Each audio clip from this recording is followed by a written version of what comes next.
शिव और पार्वती की शादी एक भव्य शादी थी, क्योंकि पार्वती एक राजकुमारी थी। और तब आता है दुल्हा शिव जटाधारी।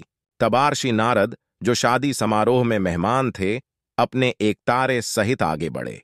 उन्होंने एकतारे की तार को छेड़ा। तंग तंग तंग। नारद ने कहा, यही इनका वंश है। इनकी कोई माता नहीं, कोई पिता नहीं। राजा और भी नाराज हो गए। अब तुम ये एकतारा किस लिए बजा रहे हो? शिव चुपचाप बैठे रहे, शांत रहे। उन्होंने कुछ नहीं कहा। उनके साथ आए लोगों में से कोई भी समझने लायक भाषा नहीं बोल सकता था। वे सिर्फ अनाप शनाप आवाजें निकाल रहे थे। दुल्हन के पिता अपमानित थे। एक व्यक्ति बिना वंश, फिर इनका उद्गम क्या है? तंगग। यही इनका उद्गम है। गूंज। इनका जन्म गूंज से ही हुआ है। इनका कोई कुल नहीं, कोई पूर्वज नहीं, कोई वंशावली नहीं है। वे स्वयंभू हैं, स्वनिर्मित, बिना वंश का। शिव और पार्वती की शादी एक भव्य शादी थी, क्योंकि पार्वती एक राजकुमारी थी। और तब आता है दुल्हा शिव जटाधारी। यौगिक कहानियों में एक बहुत खूबसूरत कहानी है। आदियोगी शिव और पार्वती की शादी एक बड़ी घटना थी। चूंकि पार्वती एक राजकुमारी थी, तो आसपास के सभी जाने माने व्यक्ति आमंत्रित थे। राजा रानियां, देवी देवता, सब एक से बढ़कर कर एक, हर एक महंगी परिधान में सुसज्जित। शिव शादी के लिए बैठ गए। भारत में खासकर इस तरह की शादियों में दुल्हे और दुल्हन के पूर्वजों के बारे में बहुत गर्व से बताया जाता है। वे अपने वंश के बारे में, वे कहां से आते हैं, उनका रक्त कितना शुद्ध है, और पूरा वंश वृक्ष खंगाल देते थे। दुल्हन के लिए पार्वती के पिता हिमावत हिमालय पर्वत क्षेत्र के राजा थे। दुल्हन की वंशावली के बारे में काफी महान चीजें कही गईं। अब उन्होंने पूछा, दुल्हे के बारे में बताया जाए। शिव चुपचाप बैठे रहे, शांत रहे। उन्होंने कुछ नहीं कहा। उनके साथ आए लोगों में से कोई भी समझने लायक भाषा नहीं बोल सकता था। वे सिर्फ अनाप शनाप आवाजें निकाल रहे थे। दुल्हन के पिता अपमानित थे। एक व्यक्ति बिना वंश के, ऐसे व्यक्ति को वे अपनी पुत्री कैसे दे सकते हैं? कोई नहीं जानता वो कहां से आया है, उसके माता पिता कौन हैं, उसकी वंशावली क्या है। ऐसे व्यक्ति को मैं अपनी पुत्री कैसे दे सकता हूं? वे गुस्से से खड़े हुए। तबार्षि नारद, जो शादी समारोह में मेहमान थे, अपने एकतारे सहित आगे बढ़े। उन्होंने एकतारे की तार को छेड़ा। तंग तंग तंग। राजा और भी नाराज हो गए। अब तुम ये एकतारा किस लिए बजा रहे हो? नारद ने कहा, यही इनका वंश है। इनकी कोई माता नहीं, कोई पिता नहीं। फिर इनका उद्गम क्या है? तंगग। यही इनका उद्गम है। गूंज।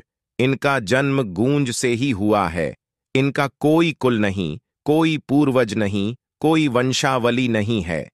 वे स्वयंभू हैं, स्वनिर्मित, बिना वंश का। राजा और बौखला गया, पर शादी हो गई। शिव और पार्वती की शादी एक भव्य शादी थी, क्योंकि पार्वती एक राजकुमारी थी। यौगिक कहानियों में एक बहुत खूबसूरत कहानी है। आदियोगी शिव और पार्वती की शादी एक बड़ी घटना थी। चूंकि पार्वती एक राजकुमारी थी, तो आसपास के सभी जाने माने व्यक्ति आमंत्रित थे। राजा रानियां, देवी देवता, सब एक से बढ़कर कर एक, हर एक महंगी परिधान में सुसज्जित।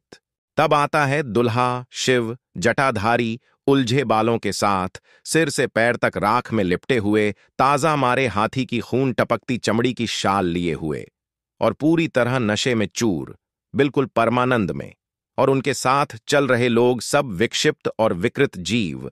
वे मानव रूप में भी नहीं थे, और वे हर तरह का शोर कर रहे थे जो किसी की समझ नहीं आ रहा था। मीना, पार्वती की मां, ने इस दूल्हे को देखा और वह बेहोश हो गई। पार्वती ने विनती करते हुए शिव से कहा, तुम जैसे भी हो, मुझे फर्क नहीं पड़ता। मैं सिर्फ तुम्हें चाहती, तुम जैसे भी हो, पर सिर्फ मेरी मां के लिए अपना थोड़ा सा मधुर रूप धारण कर लो। शिव मान गए और उन्होंने एक खूबसूरत रूप धारण कर लिया। अच्छे से तैयार होकर फिर से शादी में आए। और जब उन्होंने शिव को देखा, उन्होंने कहा कि वे सुंदर मूर्ति हैं, जिसका मतलब वे सबसे खूबसूरत इंसान थे जो उन्होंने अभी तक देखे थे। वे 9 फीट लंबे थे। वे कहते हैं जब शिव खड़े होते तो वे घोड़े के सिर के बराबर होते थे। जब वे दक्षिण और आए तो उन्होंने कहा कि वे सामान्य से 2 गुने लंबे थे। सामान्य ऊंचाई 4.5 फुट से 5 फुट थी। वे लगभग 9 फीट लंबे थे। उनको देखकर हर कोई आश्चर्यचकित थे। शिव शादी के लिए बैठ गए। भारत में खासकर इस तरह की शादियों में दुल्हे और दुल्हन के पूर्वजों के बारे में बहुत गर्व से बताया जाता है। वे अपने वंश के बारे में, वे कहां से आते हैं, उनका रक्त कितना शुद्ध है, और पूरा वंश वृक्ष खंगाल देते थे। दुल्हन के लिए पार्वती के पिता हिमावत हिमालय पर्वत क्षेत्र के राजा थे। दुल्हन की वंशावली के बारे में काफी महान चीजें कही गईं। अब उन्होंने पूछा दुल्हे के बारे में बताया जाए। शिव चुपचाप बैठे रहे, शांत रहे। उन्होंने कुछ नहीं कहा। उनके साथ आए लोगों में से कोई भी समझने लायक भाषा नहीं बोल सकता था। वे सिर्फ अनाप शनाप आवाजें निकाल रहे थे। दुल्हन के पिता अपमानित थे। एक व्यक्ति बिना वंश के, ऐसे व्यक्ति को वे अपनी पुत्री कैसे दे सकते हैं? कोई नहीं जानता वो कहां से आया है, उसके माता पिता कौन हैं, उसकी वंशावली क्या है। ऐसे व्यक्ति को मैं अपनी पुत्री कैसे दे सकता हूं? वे गुस्से से खड़े हुए। तबार्षि नारद, जो शादी समारोह में मेहमान थे, अपने एकतारे सहित आगे बढ़े। उन्होंने एकतारे की तार को छेड़ा। तंग तंग तंग। राजा और भी नाराज हो गए। अब तुम ये एकतारा किस लिए बजा रहे हो? नारद ने कहा, यही इनका वंश है। इनकी कोई माता नहीं, कोई पिता नहीं। फिर इनका उद्गम क्या है? तंगग।